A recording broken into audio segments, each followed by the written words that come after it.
back 9 to noon, TCO Studios in Eagan, and we are awaiting the arrival of head coach Kevin O'Connell, and you're going to get to hear for the next half hour thoughts from the head coach, not only following the 28-6 victory on Sunday, but then also moving forward into this weekend, week 2.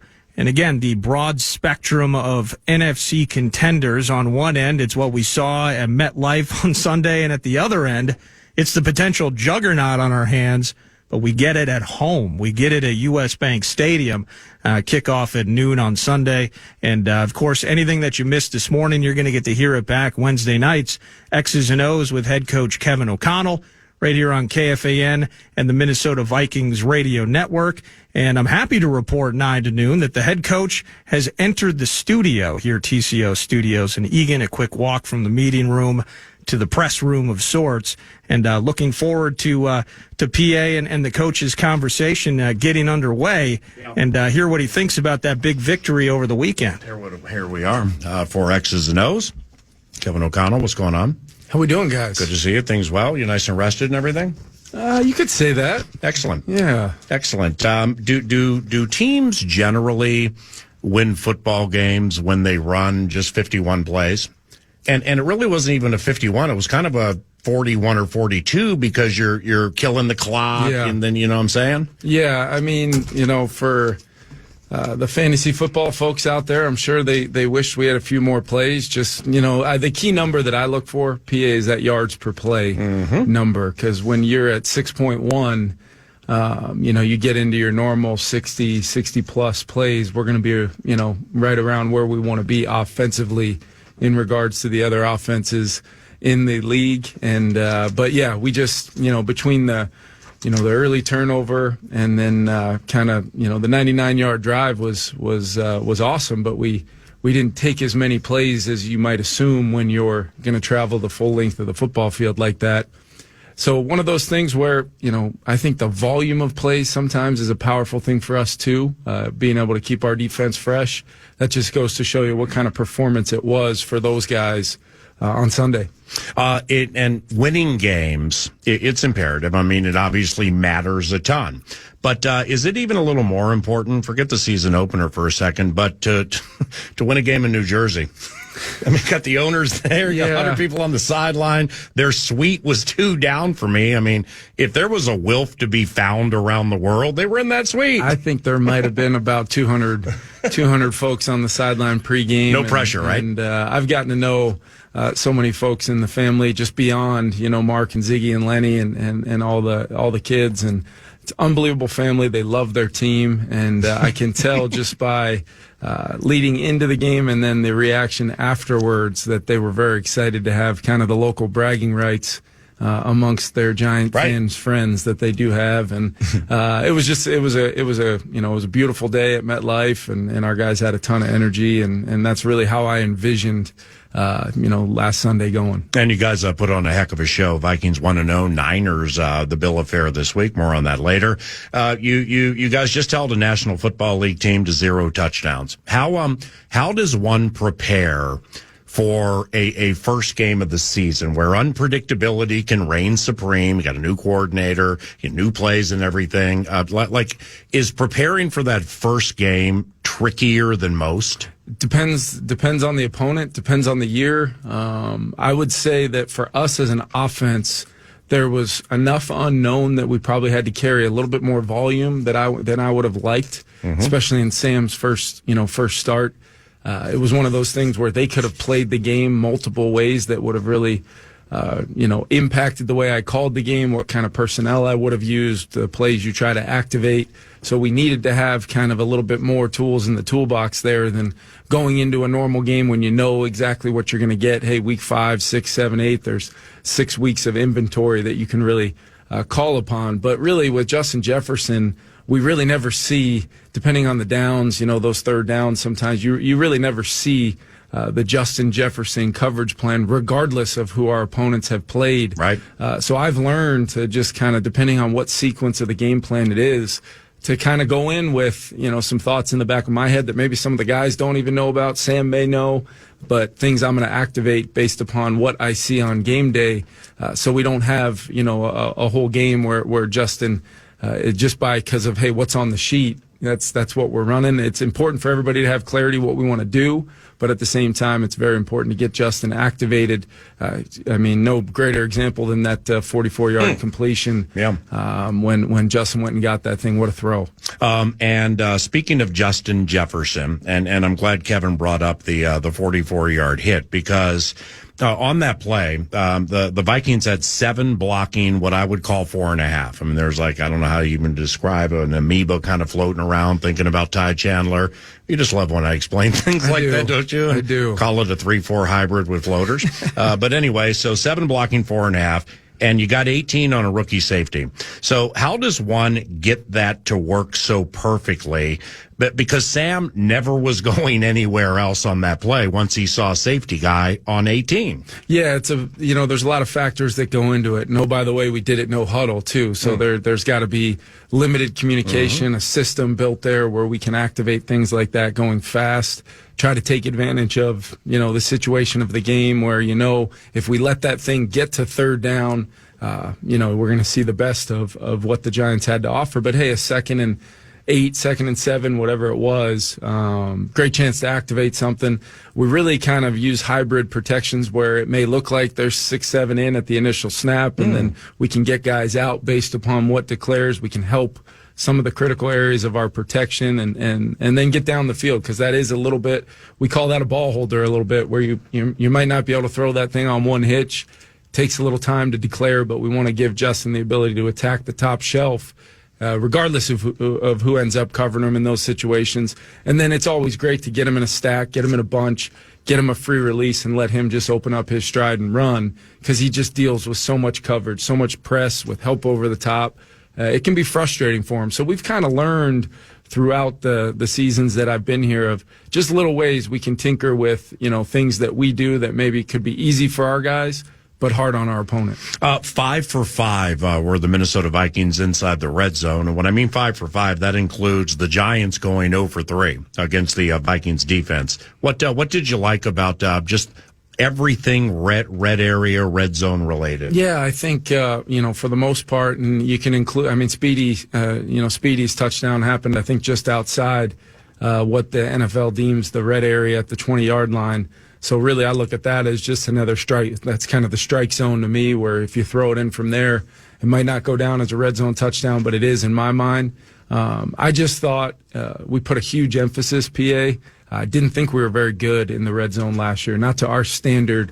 Going back to 2022, we scored a lot of touchdowns. We threw a lot of touchdowns in that first year, but what I loved is the first one of the season, and it ends up being an Aaron Jones run where you feel that physicality along our front, Aaron's vision, understanding, body control to make that bounce cut, be one-on-one with the corner and outrun him to the pylon and end up, MetLife leaping into the front row right there. Everybody's trying to come up with a name for the leap. Well, I think involved. I asked him about it, and he said that it was mainly just because he was running so fast. That was the best way to stop, was to just go up instead of try to run face first into that wall. And but yeah, the defense, to pick us up off of the early fumble and force it just to be a 3-point play and allow us to actually come right back and capture the lead in the football game. All of those plays, as you know, PA, calling the game, you're basically watching momentum, a tug of war for momentum back and forth between two teams, and we were able to capture it right back and then never lose it. Yeah, we on the Vikings radio network and KFAN, we have Bursich watch for the momentum. Yeah. I watch for the max protect against 4.5, and I call the guy an amoeba just to determine whether he wants to get tie or rush. Kevin O'Connell every Tuesday, 9 to noon. It's also part of the X's and O's plan. Vikings beat the Giants. It was really cool. Now, speaking of really cool, and I talked about this yesterday after I watched it back, and I was like, holy cow. Naylor's touchdown. How often have you or had you run something similar with Jalen just fake blocking like it was going to be a run? Yeah, we're going to swing it to 18. Here we go. Cordell Flott's like, yep, you're going to do that. There he goes. I mean, he executed the fake run block so beautifully and seamlessly. Then he took off. Kind of looked like a gotcha. But, have you run plays like that before?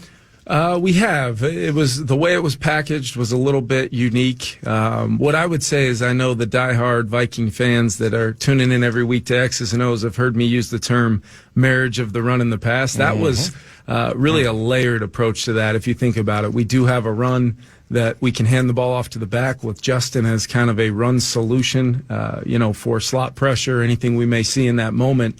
We also have a play where we'll just throw it out there and block it up for Justin to get him a touch and get him in space. So really it was a marriage of the run and the pass. It was a marriage of the pass and the pass. To really just all I'm trying to do with so many of our plays is really, immerse myself in defensive players' responsibilities within calls and then activate things that puts them in conflict. What is my number one job based upon my reaction to what I'm seeing, and then I try to play off of that to make it, whatever they saw, whatever they react, we're either going to have a safe completion or we're going to have a touchdown in that moment, and always have something on the backside. And in this case, Johnny Munn ended up uncovered on the backside. So that just goes to show you just how much attention number 18 gets. That's the great thing about Justin is if you look back on that play, he sees that ball go up and he's the first one to throw his hands in the air because he knows his impact is much more than just catches and touchdowns, and he is going to be our bell cow. He is. That's why he's going to be here hopefully a lot longer than I'm here because, I know Vikings fans love him, but I can't imagine not having him in our offense, especially after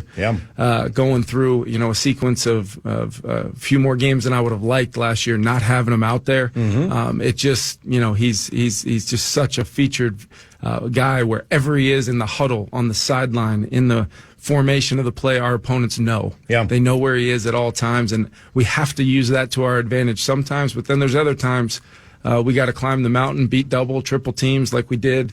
Really the double team that he did on the 44-yard completion is just kind of a product of a lot of experience now going against all the things that he gets to see. I thought it was really cool. Not only going for it on fourth down like you did. We're here to score touchdowns, not win with field goals on the road. And you close it with a touchdown to Justin. Yeah. If Sam waits 0.3 seconds later, Addison's 5 yards open. Yep. You know what I'm saying? So like Jordan, you see him break it off. And you're like, hey.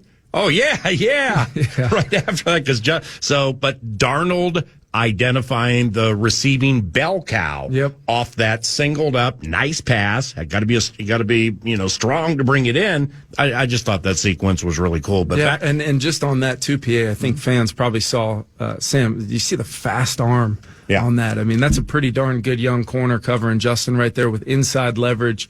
Justin gets a step on him, and if that ball isn't thrown fast and with a violent arm right there, that ball gets knocked away, and that's a giant stop, and there's that momentum on the other side. So total trust in Sam in the moment. Felt like a 99-yard touchdown drive. It had been a while since the Vikings had done that. I felt like it was about that time, and let's bury the ball in there to our best player for 6 points. We have breaking news here on X's and O's /9 to noon KFAN. Harrison Phillips just signed a contract extension for a couple of years. Thank you, John Ekstrom. Thank you, Nordo. And thanks to Kevin O'Connell for being here during that time, because Harrison, one of a handful of players defensively coming off the best season of, at least statistically, of their careers last year. Metellus, Bynum, and so on. But Harrison, what led to that extension, and what are you really liking about him as the player? Yeah, so we've officially agreed to terms. We'll hopefully get that ink on the paper a little bit later on today. I'll be with him at Hy-Vee later, 4 to 5 if you want. And bring the maybe that's the place to do it today. I don't know if I can make it over there, so maybe we'll let you take a copy when you leave here and get that thing signed up. I just got off the phone with Harrison right before I came down to speak with you. And here's what I can say. One of the first free agents we signed when Kwesi and I got here, it was about the potential. He was on a deeper Buffalo line where those guys played in waves, and we saw the potential for a real bell cow player inside. For sure, early on, we wanted to have that presence, that inside presence to stop the run. But he's been so much more than that. He is a foundational piece of our leadership. Teammates voted him a captain this year. He was a man of the year last year. He's made of all the right stuff. He comes to work every day, pushes our entire organization to get better. And he's coming off maybe one of his best performances he's had against the Giants. I mean, I thought, PA, watching him play, and we really, the biggest thing with Harrison is we asked him to play far too many snaps last year out of necessity, just because of being the impact player that he was, getting him in a little bit more deeper room, along with those edge guys. And now we get the best version of him every single snap. And that's fair to him to not overplay him, because then he gets worn down over the course of the season. We're going to get a great version of Harrison every week. He was unblockable in the run game the other day, had a sack as Daniel Jones tried to transition to take off and scramble. And like I said, just the intelligence, the communication hub along that defensive line, working with the linebackers, the edges.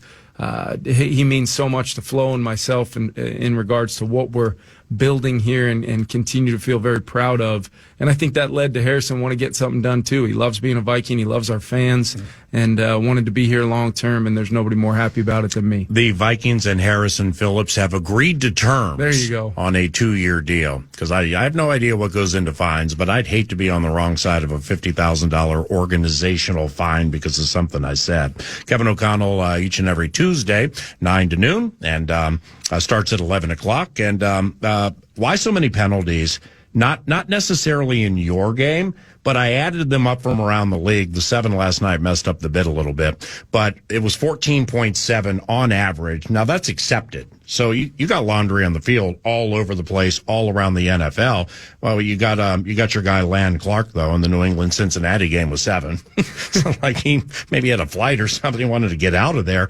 But like I wouldn't say overly officious, but it was a common thread throughout the league. Did you notice that? I did. I told the team the night before the game in the hotel that the game on Thursday between the Ravens and the Chiefs and then the Eagles-Packers game, there were 30 accepted penalties, and that's just accepted, and that falls right in line with your 14.7 number for the weekend. And I just said what I wanted our guys to do above the what it takes to win the game, where I go see, through what I think offense, defense, and special teams it's going to take to win the game. I wanted to play as clean of a football game as you possibly can in the opener. I did feel like our guys were ready to play physically. I did feel like we had good execution. Not great. I think there's a lot of things, little things we can clean up and play even better this week. But I really challenged those guys. Let's for sure eliminate the pre-snap penalties where we could, and they're making an emphasis on the tackles. I'm sure Vikings fans noticed it all weekend. Illegal formation, tackle not lined up on the line of scrimmage. That is a point of emphasis. They warned me about it in the 90-minute meeting before the game. They give you kind of a ceremonial warning to get that one out of the way so that they can call it early and often if they see it. So we tried to get to our guys, and luckily we didn't have that called in the game. You get a lot of the pre-snap things up against the clock sometimes, and there's always seems to be on the road a little bit more communication problems with the headsets than at home. I don't know why that is. But for the most part, I didn't like our penalty number, and we'll clean that up. But, we definitely did enough from a clean execution standpoint to give ourselves a good chance to win the game. Yeah, I'm really glad you said, because coaches are, unless you win the Super Bowl, which you would know, you're incapable of smelling the roses 10 of 10 happiness. And even after winning the Super Bowl, you probably give yourself a week, and then you got to start looking at free agents and the draft and the combine and the East West and the whole thing. But it's, you mentioned some things offensively, and I'm certainly not taking a shot at the squad or anything, but whether it was Jones being off target or them dropping some passes, it's you win. It's I don't want to say coach's dream, but it's kind of a perfect situation. Crushed them, didn't give up a touchdown, scored 3 in like 42 real plays. However, guys, look at this. Yeah. Isn't that kind of a perfect storm? It is, and the way I look at it is there's always something that could have continued throughout the game from a standpoint of execution, from the standpoint of adjustments being made as a coaching staff, and then how are we communicating those things to our players so that we can go out in real time and have success. There were great examples of that on both sides of the ball. There were some other times where I thought we could have been better with that. So it's players, it's coaches, it's our entire production on game day, making sure that we're doing the things we need to do to continue to chase becoming the best version of ourselves as a football team. And I'll tell you what, PA, we're going to get a chance to really test that here the next few weeks, starting with this week. Heck of a football team coming to U.S. Bank Stadium. Yeah, they looked good last night, even with the backup tailback. But nevertheless, is when a team plays on Monday Night Football, then travels. Yep. Okay, so the narrative generally is, all right, well, they have a one fewer day to get ready and they got to travel. Well, what about the team that has one fewer day to get into that film? Yep. So like does that impact the preparation that you got to wait for the game to be over? Maybe you started like last night. Yeah. So, what I did is I basically, what we had built previously leading into yesterday, I had that's what I was watching in real time, but I also had the game on in real time. It's always a unique thing when the team you're playing and you've already started your preparation, they're on the television playing a live football game. You tend to be able to, I found myself seeing something, on the TV copy of the game happening live, and then going and checking, hey, let me see that formation. Let me see that personnel grouping. Hey, what D&D was it? What can I pull out of that in real time to help me not have to manage the whole load of a game day preparation starting today. So we got off to a good start last night, but yeah, it works both ways, right, as far as the preparation goes, because no matter what, we're all going to have Wednesday as the start of our preparation. It just so happens our players were off today. Their players are off today, but they played a football game last night. We have 24 hours really extra, really more than that, for our guys to turn over physically, because we're going to need to be ready to go physically more than anything against this outfit. Kyle's team is as physical as they come. We requested a fan question for you earlier from our texting at KFAN, and Cato Plumber Guy from down Mankato way. Cato Plumber Guy. Is it a bonus that Sam Darnold threw against San Francisco's defense as a scout team player last year? It's a good question, and I absolutely think it has potential to be. I know that Sam, will admit it was a really impactful year for him being in that organization around great coaching, around great players. But there's no doubt that his impact of just being a part of the everyday systems in San Francisco, the high quality systems that they are, will hopefully benefit Sam this week as he prepares for one of the best defenses in the league. And it's not just Sam, it's our whole entire football team having a great week of preparation and giving ourselves the opportunity to go into U.S. Bank Stadium at noon on Sunday and go compete like crazy. You in beating them last year, you missed Deebo Samuel during the victory. And the reason I bring it up is because I just know you greatly respect his game. Yeah, he's, as good as there is in our league with the ball in his hands. He's you really have to have a mindset showing up to the stadium when you're playing a guy like Deebo, how you're going to tackle, how many guys you can get to the ball. When they just try to get it to him in space, they hand it off to him. They throw him the ball on the perimeter. He's heavily involved in their pass game. But every time he touches it, if you aren't willing to commit fully to getting Deebo Samuel on the ground, he can take it the distance. I've, played him a couple times a year when I was in L.A., and we just always felt like those plays just took the absolute wind out of your sails when it's such a simple play for them, and it turns into a monumental, explosive, memorable play in the game that really changes the tide of the whole momentum. In what, Kevin O'Connell, time for a couple more, in what ways are your offense and the 49ers offense similar? Well, I think they do a really good job of running the football and then marrying those with plays that put defenders in conflict. And it's not just your standard historical wide zone plays. It's not just the misdirection gap kind of runs that they have. They really have the ability to make a lot of players on your defense feel stressed. Not only pre-snap but post-snap. They, like us, they motion a lot. They move a lot of players. They will try to do things with their motions and shifts to set your defensive front accordingly to try to get the best possible angles and leverage for the blocking schemes, but then also put stress on your coverages. And they've got, you talk about Deebo, they've got Ayuk back getting his legs underneath him. I'm sure he's going to have a major role in the game plan, and we'll expect to see Christian McCaffrey as well. So you're talking about three really impactful players, and we haven't even said the word Kittle yet. Right. In regards to their just weaponry that they have offensively, and I think Kyle does an unbelievable job activating all those guys, all in their own roles and their own skill sets, but it all seems to fit. Yep. And that's what true mastery is as a offensive play caller and designers. You're trying to use all of your pieces, but not ever stretch yourself outside the framework of who you want to be from a system standpoint. And that's what Kyle does such a great job of. And another name is Juwan Jennings. No doubt. I mean, he's just out there mashing on people in the run game, right? One of the better run blocking wide receivers in the game. I've always, thought very fondly of Juwan, just because you watch him play and he does all the little things that an offense like that really needs, much like some of the things we have Sherfield and Brandon Powell do for us. Yeah. The physicality, the willingness to block, not only defensive backs, but linebackers sometimes. But how about when Debo goes down in the playoffs last year and Jennings just steps in and he's running those routes on third downs, going over the middle, making catches away from his frame. Yeah. Big time plays. Made a few plays last night too. I think he is kind of one of those guys that maybe doesn't get the headlines of some of the other players they have, but can make a tremendous impact on the game, playing his role within that offense. And he also, I believe it was him, also a wonderful passer too, as you noticed in the Super Bowl when they stole your, when they threw it across the field like you did to Addison in Monday Night Football. Yeah. All right. Time for one more with Kevin O'Connell. Last one here.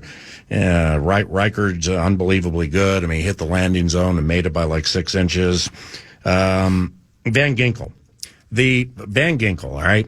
So the pick six, and of course you've seen this 1,000 times, the pick six from Sam Howell last year. What fascinates me with what he did was he looked to the left on your play, all right, to get the guy, like, what are we doing over here?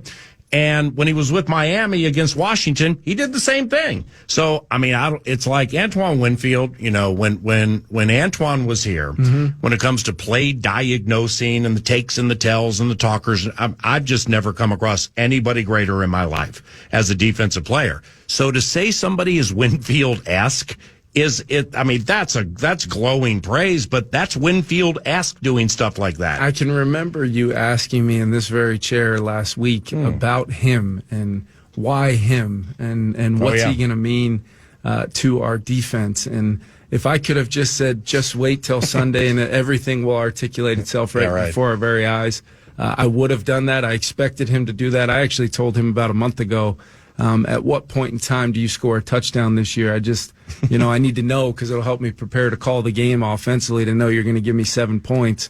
And he told me early. He didn't say that early, but he told me early. What you're talking about is not just diagnosing plays. It's anticipating based upon the picture before you. Where are the offensive formation threatening you? We line up on offense a certain way to run certain plays, and there's a catalog of about 1,000 in his head, and he's just trying to eliminate. Hey, it looks like this has got a great chance to be a bubble screen or be a receiver screen throw out there. So if I feel this tackle set me and start to go block somebody, or if I feel that quarterback catch the ball and rise up to get the ball out of his hands, there's only so many things that I'm responsible for on this play. Wow. So I'm going to go wreck the play, and I'm going to catch it. And how about just the hand-eye coordination to really stop the football one-handed and then collect it with his other hand and have that easy stride into the end zone where most of our defensive staff went and joined him to go celebrate. So it was a big-time moment in the game, super impactful, and very, very fortunate we have Andrew Van Ginkel. You're awesome, man. Thank you. Appreciate it, guys. Congratulations on the win. See you this weekend. Kevin O'Connell, head coach of the Minnesota Vikings. This is 9 to noon.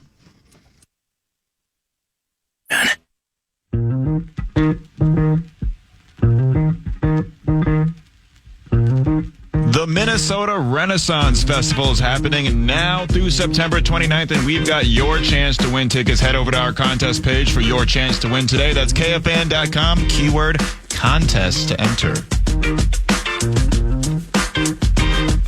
I hope you got something up your sleeve. I'm just exhausted right now. It's like exhausting putting that stuff together for a National Football League head coach and then hoping it works. And, it started early where, when on the hieroglyphics, take a peek at this. Oh, yeah. Yeah. So why do I handwrite? Well, A, because I'm old school, but B, no printer at my house. But anyway, so when I'm putting this thing together and I frame it up early, it's important to win for sure, but especially in New Jersey where the owners live and had like 100 people in a suite. Then you guys put on a heck of a show.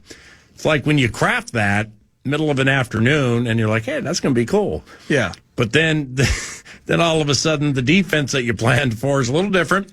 And, you got certified athletic trainer guy, outside of the door. Something's happening. And all of a sudden, I got people pointing at my phone saying, Paul, look at your phone for the Harrison Phillips thing.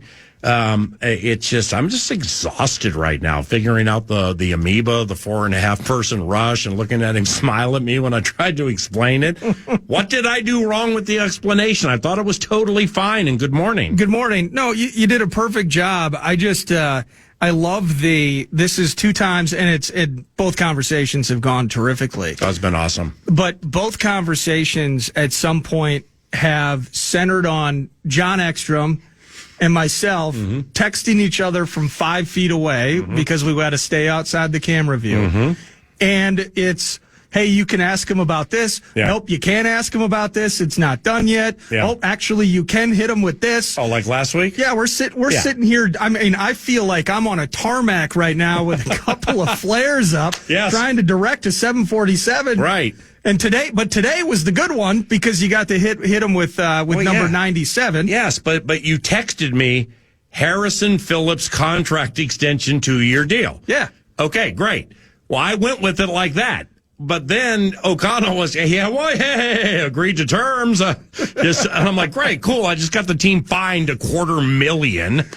I mean, that's it's, oh, wow. I was told that we could give the go ahead. Well, I love that. And the coach is so apt and open to answer all of these things. Yeah, he's terrific. But I love how now, and the game is taking place. We must be the only ones that were like, yeah, interested to see what Van Ginkel can do on Sunday. Yeah. It is kind of, I am trying to. He remembered. I'm trying to figure out exactly what that's going to look like in play. Heard so many good things from Miami, and he's like, yeah, I told you. Yeah. Yeah, it was obvious. Yeah, didn't everybody know already that he was going to do what he did on Sunday? Save for the pick 6, everything went apparently according to plan. Right. Well, so I walk out, and I was talking to him about something, and he said, he called you Nordquick. That's fine. Or Nard. He's something. I can't remember what he said. Yeah, Nardo. But he was like, Nard, your producer. Why does he always wear a Timberwolf sweatshirt? We're at TCO. I didn't know what to say. Well, what's the answer? Well, I'm playing with you. He did, yeah. I don't think that. No, he didn't say that. But I always represent Chris Finch's bits. Very Viking stuff. Well, swag bags. Yeah. I think I got the wrong bag. Chris Finch joins us now. Nordo, the next question is yours. Wearing your game-worn Kirill Kaprizov. Hey, we're home of the Wild, home of the Wolves, home of the Vikings. It's tough finding stuff that fits these days, and right now I'm wearing into this sweatshirt, That's which a nice is unbelievable. It's a great sweatshirt. Can't wait for Anthony Edwards. Pull that up real quick. Whatever's happening right there. Let me see here. That might be pretty good. What we got? I mean, there's just B-Flow. Player after player after player after player. Juwan Jennings shows up. They've done an incredible job. Wait, no, that's not B-Flow with Lieber after the game. Can't play it. Players. Okay, it's 11:40, 9 to noon. Paul Allen with Nord producer Eric Nordquick by my side. Nardo. We mentioned earlier the quarterback quandary. Yeah, and I found it interesting because these rookie quarterbacks are part of a part of a group that like the 2020 wide receiver group. Just was ballyhooed, was super hyped. We heard into 2020, as I've said 8,000 times, this is going to be the best wide receiver draft in the history of the NFL. They were right. 2 years ago, this could be the deepest tight ends draft in the history of the NFL. Well, it's bearing its fruit. I mean, just look at the team to the east, man. Super special Goody, for whatever the reason, decided, I'm not going to take any receivers in the 2020 draft, even though everybody says it might be the greatest wide receiver draft in the history of the NFL. I ain't going to take any. Well, he not only did he take some last year, he took Luke Musgrave, who's super fast, Tucker Kraft. That was a hell of a hit by the Green Bay Packers, man. He can really play. Good players. And then the Vikings had a college free agent from Baylor named Ben Sims, who they knew was tearing it up in the preseason. And I mean, I don't want to say there are moles all over the place, but they all follow everything. And Ben Sims was tearing it up in practice, and I thought was pretty good in the preseason game, so much so I think the Vikings tried to hide him in the third preseason game, get him on the practice squad, and keep him there for depth. Well, Next Level Goody recognized that, plucked him from the practice squad, and Sims went active, I think, every game the entire season, and he was catching passes. So that's how good the tight end class was. We heard a lot of that about the quarterback class, and in unprecedented fashion. Oh, hold on, I'll bring that back up. Is that Lieber? You know, I like the. Nope. I like it that out. guy. But with the quarterback class, 6 went in the first 12. Yeah, for the first time in the history of the NFL. So that means a lot of people thought said 6-pack are going to be very good. And our big horse is in the barn, sadly, with the meniscus. But the quarterback quandary is Williams, Daniels, and Nix. They all played full games. Only one of them won. And one of them won without scoring an offensive touchdown. That'd be Caleb Williams.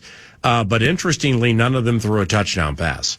And so, you know, I went to deep diving their throws yesterday, finished with, I think, how many I tell you, 10? I watched 10 Caleb's or 12, something like that. Yeah, you got it, I think, almost to halftime or something like that. Yeah, and I came over and I showed you a couple, and I'm like, wow. Now this, I can't say this is Justin Fields, okay?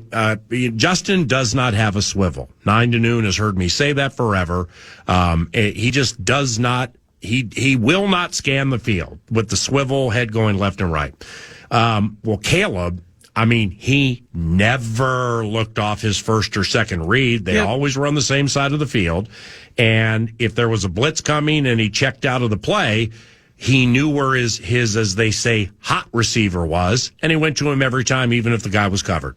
All right, so that is not the Caleb Williams anybody saw at USC. That was not the Caleb Williams I watched during the preseason, specifically against Buffalo, where he was toying with that team. Granted, it had a lot of AJ Epinezas running around, but it surprised me, and that's why I wanted to show you is that this thing is so big, and this thing is so bright, and this thing is so shiny. And those hits hurt so badly if you're hit the wrong way. And there are so many smart minds compensated to fool you. What we saw with a player who quite likely will be the offensive rookie of the year. I mean, it looked like Rhode Island guy trying to get around Lindenberg or whatever. Yep. It looked like FCS trying to get around FBS. I mean, he was so overmatched with what we watched. But the thing is he'll settle in, because when he would go on the retreat, he didn't even do that right. He would run backwards 20 yards trying to get to the right or the left. I just, it's these quarterbacks are going to be good. Caleb's going to be good. Drake May, see, that's why 9 to Noon, when Gerard Mayo, the new coach for the Patriots, up to the final preseason game, New England and Washington, he played Drake May and Jacoby Brissett a majority of the game because he legitimately was trying to decide who the quarterback was going to be. And 9 to Noon was kind of like, we're at the fair, and I'm like, man, I hope you go with Jacoby because if you have the ability to sit back a year or two on these super talented ones, and Drake May's 21 or 22, McCarthy's 21 and a half, Nix is 24. So that's a different kind of issue. Yep. Because if you sit back on that one for Jarrett Stidham or whomever, or Zach Wilson, now all of a sudden, wow, so we're going to dust him off at 26? That doesn't work. No. It's so big and it's so hard to succeed at this level as a quarterback. We saw it with Caleb in the first half. Yeah, I did. Just quickly, he might be rookie of the year. It's not going to be because of week one. I think the issue with Justin Fields is Justin Fields didn't have a swivel and ultimately could rely on running the ball himself, led the Bears in rushing, all of that. That ain't going to work for Caleb Williams. Caleb Williams, I don't believe, is going to run for 1,200 yards out of the backfield like that. So he has to figure it out. He absolutely will. And you have, Jaden Daniels out east. He ran in a score. The passing needs to get there. The options and the swivel that you're talking about, looking at multiple reads, that has to grow, and they don't have the advantage of being able to chill and watch things the way that a Drake May or a J.J. McCarthy will. Even Penix down there, a little bit older, watching Kirk. That was the other one. Down in Atlanta. Kirk was just blatantly hideous in that first game back over the weekend. He got rushed a lot and rushed hard. He did. Something's weird with his throwing motion a little bit. There were a couple where I think he was seeing shadows on Sunday a little bit with Kirk. Do you think we need to jump into the sneaky thing to validate that? I saw it. Bro, how good is the sneaky thing that we have? The sneaky bit is awesome. The film bit, it's unbelievable. But if you watch his drop back, something was off with Kirk. So he needs to figure that out back from the Achilles. Nick's looked terrible from a throwing standpoint, completely out of sorts. They're going to have to grow on the fly. Yeah. The Paytons of the world and Eberflus and everybody, they knew this. But yeah, no, it was, the quarterback quandary or the rookie report, however you want to look at it. Yeah. Depending upon what fan expectations were, levying that against what reality was out of preseason into games that count. A lot of fans were probably let down. But I still, I'm not shoving Caleb Williams off to the side yet. But I couldn't believe what I was seeing. Though. Almost everything he did on Sunday needs to get better, and that's where they're at right now. But you know what? The mark of a good team is one that plays out of character or poorly, wins, and still finds a way to win. And they did that. Yep. And man, the Bears are going to be pretty good, man. Oh yeah. All right, 9 to noon returns after this. We got behind the chains. I need to say goodbye. We're behind the chains. It's like, we had O'Connell today at 11 o'clock, so we had good times. Oh, everything's good. Dan Cole, the Common Man, is next with the program. I'm Paul Allen for Eric Nordquist, producing on site, and Max Fuller at the 651 Carpets Plus Studios, guiding FM 100.3, KFAN, and 9 to noon productions. Thank you very much for listening. Join us tomorrow for continuous coverage of what's going to transpire tonight. What a big night tonight is. Yeah, we got another Twins game to see if they can win. Thank you. Have a great day. We lucky we got